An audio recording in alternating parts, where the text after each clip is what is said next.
What's going on, everyone? Welcome back to the show. Okay, so on Saturday, the Speaker of the House, he released the plan for the budget for 2024, how they want to move forward, what kind of bill they want to pass. We're going to talk a little bit about this. We're going to go into detail. So if you guys don't know, on November 17th, if they don't have a budget for 2024, we're looking at a government shutdown. And so what Speaker Johnson did is he put together a continued resolution. It's a two-tiered continued resolution.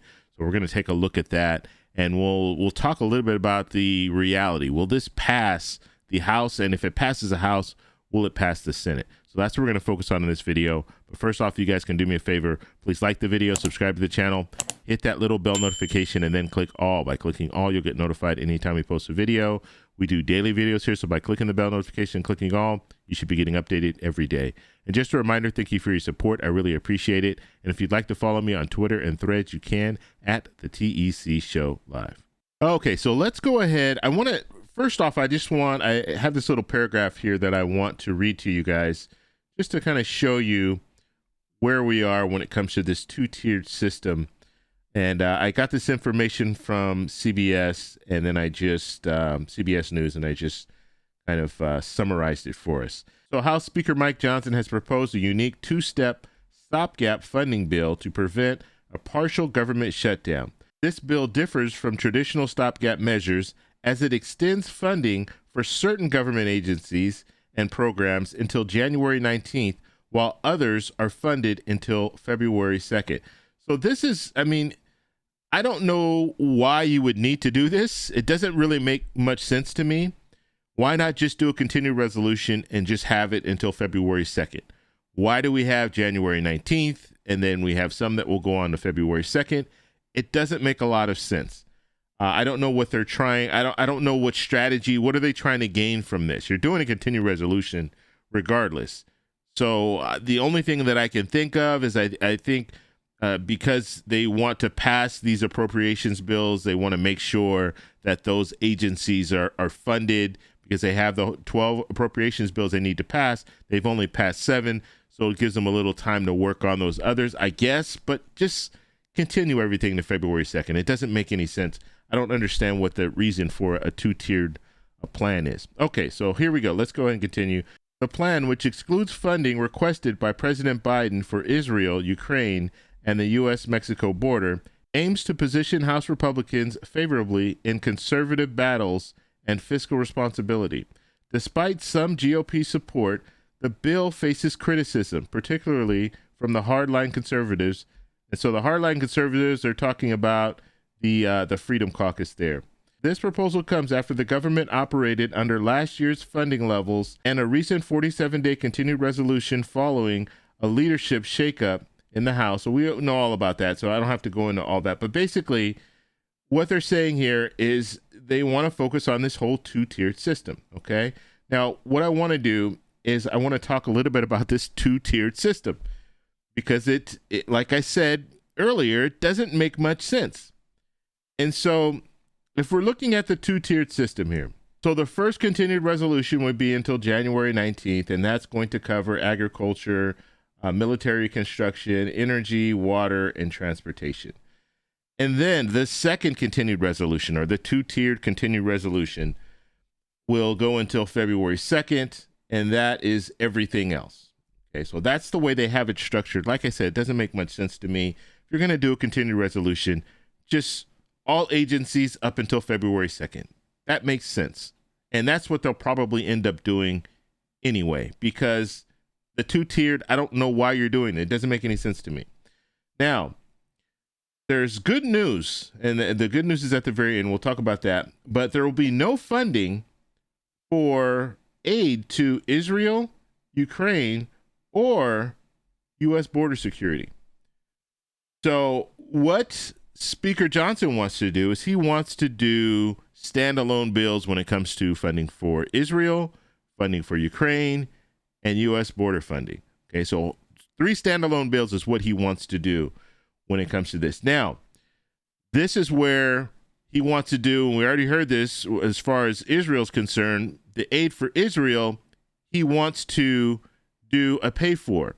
So he's probably going to want to do a pay for Ukraine, And then when it comes to U.S. border security, I don't know exactly. There probably won't be a pay for that. But for Israel and Ukraine, you're probably going to see a pay for. At least that's what Speaker Johnson wants. And he's already indicated that he wants to take $14 billion from the IRS to fund the aid for Israel.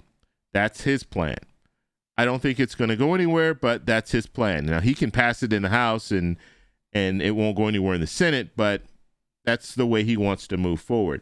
Now, President Biden has asked for $106 billion to cover everything. So to cover money for Israel, Ukraine, and the U.S. border. And so that, I won't say it's been struck down, but the House is not taking up that request. The Senate might take up that request because the Senate can go ahead and create their own bill and pass that in the Senate. But of course, they're going to need 60 votes. So they're going to need some support from Republicans in order to pass it because Democrats are controlling the Senate. Republicans are controlling the House. So let's move down to this last part here. And this is the good news. No spending cuts. So we're not going to see any spending cuts in this continued resolution. So that's good. They're not going after the agencies right now. However, like I said, the aid for Israel, the aid for Ukraine, we might see them they're going to negotiate this, but we might see them try to take money from the different government agencies. They haven't indicated which agencies. We know about the IRS, but they haven't indicated any other agencies that could be at risk. So if we're looking at this, and I just had this quick little illustration to show you guys. Right now we have this continued resolution, this two-tiered resolution that Speaker Johnson has. So what will probably happen is we'll see a vote on Tuesday because he introduced it on Saturday. And so they have 72 hours. Congress people, the lawmakers in the House have 72 hours to look over this proposal.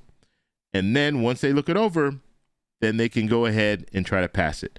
Now, you already heard when I read the little summary of this two-tiered plan, the far right, the Freedom Caucus, they don't want this. They don't like this. So they're not going to vote for this. And so in the House, you just needed a majority vote. But the margins are so slim that the Freedom Caucus, if they're not voting for it, then you're going to need Democrats to support this in order for it to go somewhere. So far, and I've been listening to some of the Democrats, their responses to this two-tiered system, they don't like it either. And so if you don't get any Democrats to support it, and you have the Freedom Caucus that says they're not going to support it, then Speaker Johnson will not have the votes in order to pass it. So he probably won't even bring it onto the floor on Tuesday if he doesn't have the votes. And so we're going to have to stay tuned to see what happens. But let's say he's able to bring it to the floor and he's able to pass it. Some Democrats come on board, he's able to pass it. Well, now it will go over to the Senate. Now, the Senate, what they want to do is they kind of want to do an omnibus bill. They want to put everything together. So they probably want to put Israel funding for Ukraine, the U.S. border. They want to put all that in one package, and the continued resolution maybe, or not even a continued resolution, just do an omnibus bill where they include everything. And so they could potentially strike down this bill that the speaker, if the speaker was able to pass it in the House, and then they'll just go it alone and do a large package with everything in it, pass it in the Senate, and then send it over to the House and see if the House can pass it, which if it's an omnibus bill, it's going to be very hard. But if Democrats all vote for it, and obviously Speaker Johnson has to bring it to the floor. So if Speaker Johnson doesn't want to bring this bill to the floor, it's an omnibus bill, and he says, nope, we're not doing any more of those. And he's already indicated he doesn't want to do omnibus bills anymore. What he wants to do, he wants to look at the appropriations bills and pass all of those. That's what he wants to do. Or do the continued resolution for now until they can vote on all these appropriations bills. So he's already indicated that. So if he gets an omnibus bill passed in the Senate and he gets that over in the House, he might not take that up. But what does this mean? This means that we'll have chaos again because we'll be looking at a government shutdown if they can't come to some type of a resolution. And so that's what we're looking at right now when it comes to Congress. And we thought we were past all of this. We thought we got past this in September. They just kicked the can down the road for 47 days. Now we're looking at this same situation again. Now, it's not unusual. This is the first time that we've really seen pushback on these large omnibus bills, because normally what they'll do is in September, they'll do a continuing resolution until December. In December, they'll do this omnibus bill at the end of the year, and then they just put all the stuff in there. They kind of put things that Democrats want, Republicans want, and then they pass it. But like I said, Speaker Johnson doesn't want an omnibus bill. He wants to do the 12 appropriations bill. And because he wants to do that, we're going to have to, we'll have to see who gives. And you also have to think, Speaker Johnson, he understands the game. He understands how things go. And if he pushes too hard if he goes along too much with Democrats, his job will be up for grabs. Basically, I didn't hear anything as far as the having one person call to vacate, and so I haven't heard that they changed that. They might have changed it behind closed doors in secret, but I haven't heard if they changed that or not. But if they haven't changed it, you can have another lawmaker just stand up and say, motion to vacate, and they'll be in the same situation. And we'll have chaos again. And so we'll have to see where it goes with that. But when it comes to the budget, for 2024, we're looking at, it's going to be hard for them to do something right now. And the only thing I can see them do is a continued resolution, but they're going to really need to work with the Senate in order to get this passed. And then, of course, once the House and the Senate passes it, then it goes to the president's desk and he'll sign off on it. But that's where we are right now. If you guys have questions, let me know down below. If you like this video, please give me a thumbs up. Please subscribe for more, and I'll talk to you in the next one. Bye.